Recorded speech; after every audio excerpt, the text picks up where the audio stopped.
Bwana, kwa taarifa ambazo niko nazo ni kwamba klabu ya Young Africans huenda ikashindwa kumsajili Jean-Claude Gramugisha kutoka Al Hilal Omdurman ya pale Sudan, lakini kumbuke ni timu ambayo kwa sasa inashiriki ligi ya Mauritania baada ya ligi yao kusimamishwa kwa muda mrefu zaidi.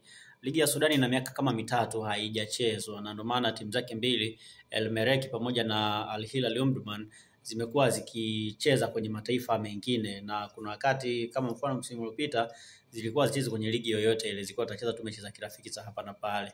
Lakini wana winga mmoja anaitwa Jean-Claude Gramugisha kutoka, ambaye ni moja ya mawinga bora sana na hatari sana. Kama unakumbuka mechi ya Yanga dhidi ya Al Hilal, ni moja ya wachezaji ambao waliwasumbua sana Young Africans.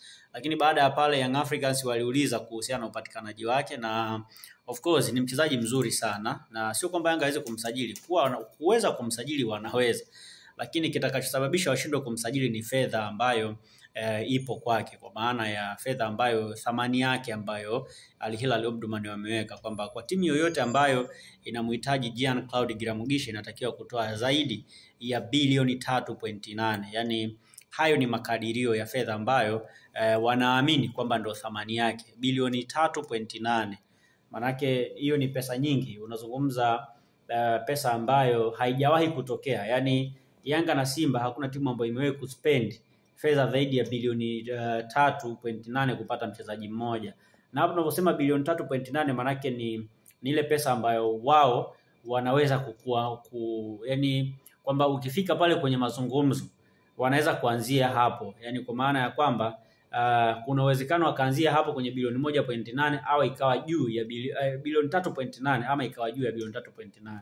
Manake ni pesa nyingi sana. Yani hata kama ingekuwa labda Al Hilal waseme wanamuuza tu kwa bilioni 2, bado Yanga wasingeweza kumsajili kirahisi kwa sababu pesa yake ni nyingi sana.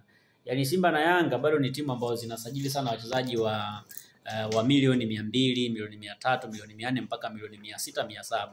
Lakini kishafika bilioni 1 plus huko inakuwaga kidogo ni ngumu, kwa sababu hizi sio timu zenye fedha, zinategemea sana watu ambao wamewekeza kwenye hizo timu waje watoe hiyo pesa. Kwa mfano leo GSM umwambie atoe bilioni 3.8, yani ni ngumu. Hata kwa mchezaji mmoja ni ngumu, unless labda hiyo bilioni 3.8 aitoe kama pesa ya usajili wenye dirisha zima la usajili, lakini sio kwa mchezaji mmoja.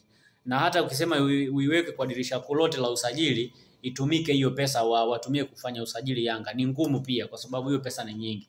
Msimu uliopita ambao ndo msimu ambao tunaona Yanga ilitumia pesa nyingi, kwetu sisi tuliona kama imetumia pesa nyingi, ilitumia bilioni 1.8 kufanya usajili wa wachezaji wote ambao waliwasajili. Msimu mwaka juzi Yanga ilitumia bilioni 1.9 kwa wachezaji wote, kina Pacome, kina Max Nzengeli ambao wote waliingia msimu mwaka juzi, ilikuwa ni bilioni 1.9. Msimu uliopita bilioni 1.8. Maana yake unaona hata kuvuka bilioni 2 hawajafika kwenye idadi yote ya wachezaji ambao wanasajili. Na of course ukiangalia wachezaji ambao wamesajili msimu uliopita sio mchezaji mmoja, ni wachezaji wengi. Kwa hiyo ukiangalia namna ambavyo Simba, Yanga huwa zinasajili, ni ngumu kuona mchezaji mmoja anasajiliwa kwa zaidi ya bilioni 2 au zaidi ya bilioni 1 yeye peke yake. Hizo ni pesa ambazo tumeshuhudia kuona Mamelodi wakitumia. Kwa mfano unaona timu kama Mamelodi, wachezaji kama kina Marcelo Ayende wale, mchezaji mmoja amenunua bilioni 3 point kadhaa.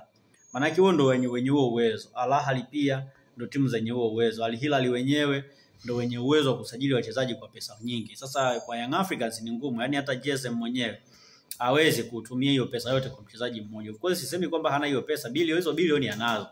Kwenye utajiri wake zipo, lakini kuzitumia kusajili mchezaji mmoja ni ngumu sana hicho kitu kutokea. Kwa hiyo tusubiri tuone itakuwaje, lakini hiyo ni pesa nyingi sana, ni pesa ambayo inaweza wakapata shida sana kuja kuipata mwishoni mwa msimu.